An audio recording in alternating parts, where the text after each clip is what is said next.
UP में उपचुनावों को लेकर सभी दलों ने कमर कस ली है। यूपी में 10 विधानसभा सीटों पर होना है उपचुनाव। इंडिया गठबंधन भी चुनावी मैदान में उतरने की बना रहा है योजना। बीजेपी ने सभी 10 सीटों पर जीत को लेकर रणनीति तैयार कर ली है।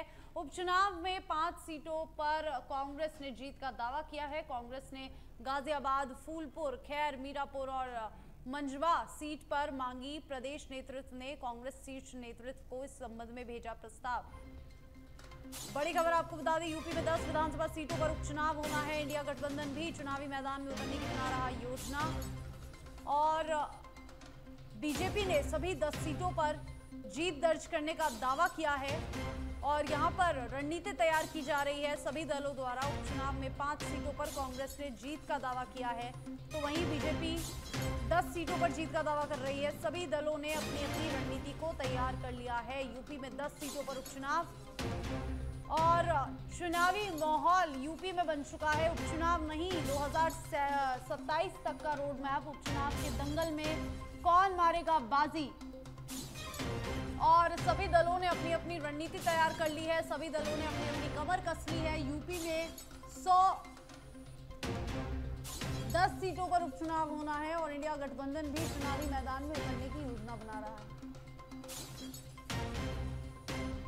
और ज्यादा जानकारी के लिए दानिश हमारे साथ सीधा फोन लाइन पर जुड़ गए हैं। दानिश, यूपी में 10 सीटों पर उपचुनाव होने हैं, क्या कुछ समीकरण है और उपचुनाव में 5 सीटों पर तो कांग्रेस ने जीत का दावा कर दिया है, फिलहाल बीजेपी की क्या कुछ रणनीति? और देखिए, बिल्कुल उत्तर प्रदेश में अभी 10 विधानसभा सीटों पर होने वाले चुनाव में जहां पर बीजेपी और बनाम गठबंधन दोनों के अपने अपने साथ हैं और इसको लेकर के मुख्यमंत्री 3 दिवसीय दौरे पर भी थे, जिसमें अयोध्या में उन्होंने काफी समय गुजारा है और पूर्व प्रत्याशी के साथ साथ वर्तमान के मंत्री और कैबिनेट के लोगों के साथ बैठ करके उन्होंने जीत का मंत्र भी दिया था। अभी हाल ही में कांग्रेस जब कल सूची आई थी, वो कांग्रेस का ये कहना था कि 10 सीटों पर जो चुनाव होने वाले हैं उनमें कांग्रेस ने 5 सीटों पर अपना दावा पेश किया है, जिसमें गाजियाबाद, फूलपुर, खैर, मीरापुर, मंझवा सीट है।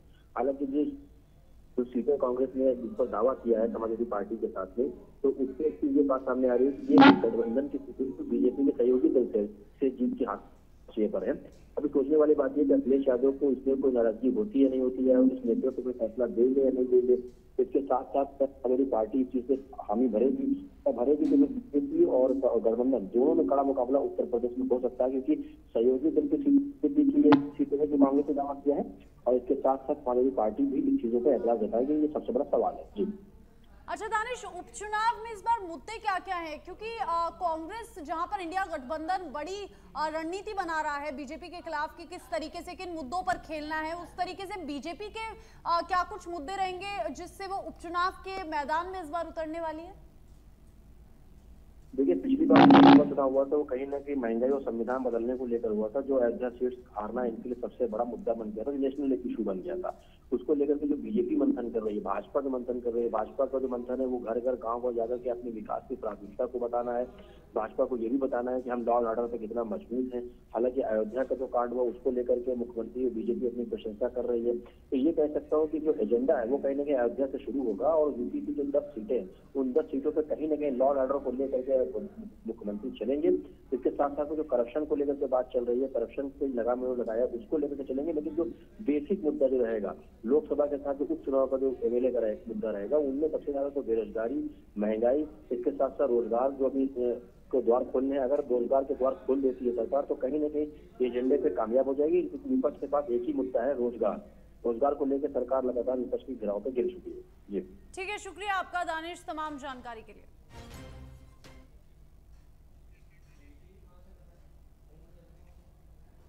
और यूपी के इटावा जनपद में चंबल नदी का जल स्तर बढ़ने से ग्रामीण क्षेत्र में दहशत का माहौल है। वहीं जिला अधिकारी और एसएसपी ने बाढ़ क्षेत्र का निरीक्षण किया। पिछले साल भी बाढ़ से काफी नुकसान हुआ था। वहीं अधिकारियों ने बाढ़ क्षेत्र के इलाकों में ग्रामीणों को सचेत रहने का आदेश दिया और सुरक्षा व्यवस्था के कड़े इंतजाम करने के भी प्रबंधन किए गए। जनपद में एक बार फिर चंबल नदी का जलस्तर बढ़ने से आसपास इलाकों के जो निचले क्षेत्र के गांव में दहशत का माहौल देखने को मिल रहा है, क्योंकि उत्तर प्रदेश सरकार के द्वारा लगातार निचले क्षेत्र में, बाढ़ क्षेत्र में पूरी तरीके से संबंधित अधिकारियों को मॉनिटरिंग करके पूरी तरीके से आदेश दिया गया। तो लगातार यहाँ मेरे जस्ट पीछे देखा जा रहा है किस तरीके से चंबल नदी का भी जलस्तर बढ़ रहा है। तो कहीं ना कहीं दहशत का माहौल देखने को मिल रहा है। अब देखना ये होगा कि आखिर जिस तरीके से संबंधित अधिकारियों द्वारा भी मॉनिटरिंग की जा रही है किस तरीके से सुरक्षा व्यवस्था की जाएगी, क्योंकि पिछली वर्ष भी चंबल और यमुना नदी के जो बाढ़ आई थी तो आसपास के इलाका पूरी तरीके से जलमग्न हो गया था और कहीं ना कहीं रहने वाले गाँव के लोगों को मुसीबत का सामना करना पड़ा था, क्योंकि देखा यह जा रहा है कि यहाँ खाने पीने की व्यवस्था और रहने की व्यवस्था की गई थी। क्योंकि जिस तरीके चंबल नदी का अगर रूप अगर और बढ़ता है तो कहीं ना कहीं दहशत का माहौल देखने को मिलेगा कि जिस तरीके से पिछली वर्ष भी यहाँ के हालात वो काफ़ी खराब हो चुके थे। अब देखना ये होगा लगातार मेरे जस्ट पीछे भी अगर बात की जाए तो पूरी तरीके से यहाँ चंबल नदी का जलस्तर जिस तरीके से बढ़ रहा है तो कहीं ना कहीं लगातार मुसीबतों का सामना करना पड़ेगा। क्योंकि देखना ये होगा कि अगर जलस्तर और बढ़ता है तो कहीं ना कहीं निचले क्षेत्र के जो गाँव हैं पूरी तरीके से यहाँ एक मुसीबत का सामना करना पड़ेगा, क्योंकि अगर जलस्तर कम होता तो कहीं नहीं राहत की सांस मिलेगी। देखना ये होगा कि पूरी तरीके से ये इलाका जो है निचला क्षेत्र इलाका माना जाता है और आसपास ये बेड़ी क्षेत्र है, यहाँ कई ऐसे गांव निचले क्षेत्र के गांव हैं जहां शुरू से ही पानी भर जाता है और उनकी व्यवस्था की लगातार रहने के लिए और खाने के लिए व्यवस्था करते हैं। क्योंकि जिस तरीके से रूप बढ़ रहा है तो कहीं ना कहीं देखा यह जा रहा है कि आने वाले समय में कहीं ना कहीं जो निचले क्षेत्र के गाँव है वो खाली कराने के लिए आदेश दिया जाएगा और कहीं ना कहीं उनको सुरक्षा रहने के लिए पूरी इंतजाम की जाएगी। Camera person sir Ramkumar. खबर यूपी के जनपद चंदौली से है, जहां एक तरफ आधा भारत बाढ़ और भारी बारिश से परेशान है। जलभराव के कारण लोगों का जीना दुर्लभ हो गया है। वहीं कुछ ऐसी जगह भी है जहां पर बारिश बहुत ज्यादा तो नहीं और ना ही नदियों के बाढ़ का पानी पहुंचा है, लेकिन फिर भी इलाका जलमग्न है और कुछ स्कूलें ऐसी है जो बारिश और कस्बे के गंदे नालियों के पानी से जलमग्न हो गई है। और चंदौली के प्राथमिक स्कूल अलीनगर भाग 2 में प्रशासन के दावे फेल होते नजर आ रहे हैं। स्थानीय लोगों का कहना है कि नगर पालिका अध्यक्ष जिला प्रशासन के साथ तमाम अधिकारियों को गुहार लगाई, लेकिन स्थिति में सुधार नहीं हुआ। दीनानाथ भारती नाम है मेरा, वार्ड नंबर 3 से अलीनगर। और यहाँ पे पानी की काफ़ी समस्याएं रहती हैं।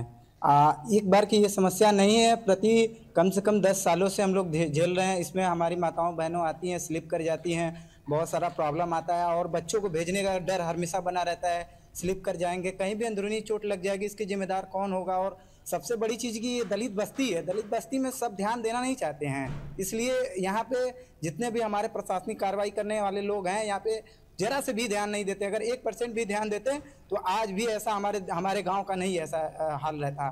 सर दिक्कत है कि सर ये पानी निकलने का कोई साधन नहीं है। जहाँ से पानी निकलने का साधन था वो सब जाम हो गया है, नाली नाला सब एक हो गया है और किसी प्रकार से पानी ना जा रहा है, बस कि आ ही रहा है। बारिश होती है, नाली का पानी है, घर का जो पानी निकलता है वो नाली में रह जाता है। आज इस रोड पे हो गया है, आने जाने में दिक्कत है, हर प्रकार की दिक्कत है। हम लोग घर से निकलना बंद कर दिए हैं। काम रहता है बहुत इमरजेंसी तो जाते हैं, रोज़मर्रा ड्यूटी है, काम है तो जाना ही पड़ेगा। इसी में से हो के हम लोग को जाना होता है, आना पड़ता है। पानी से ही हम लोग को आना पड़ता है और पानी की वजह से ही गार्जियन बच्चों को भेजना नहीं चाहते हैं। प्लस जानवरों की वजह से सांप वगैरह निकलते हैं, इस वजह से भी नहीं भेजते हैं।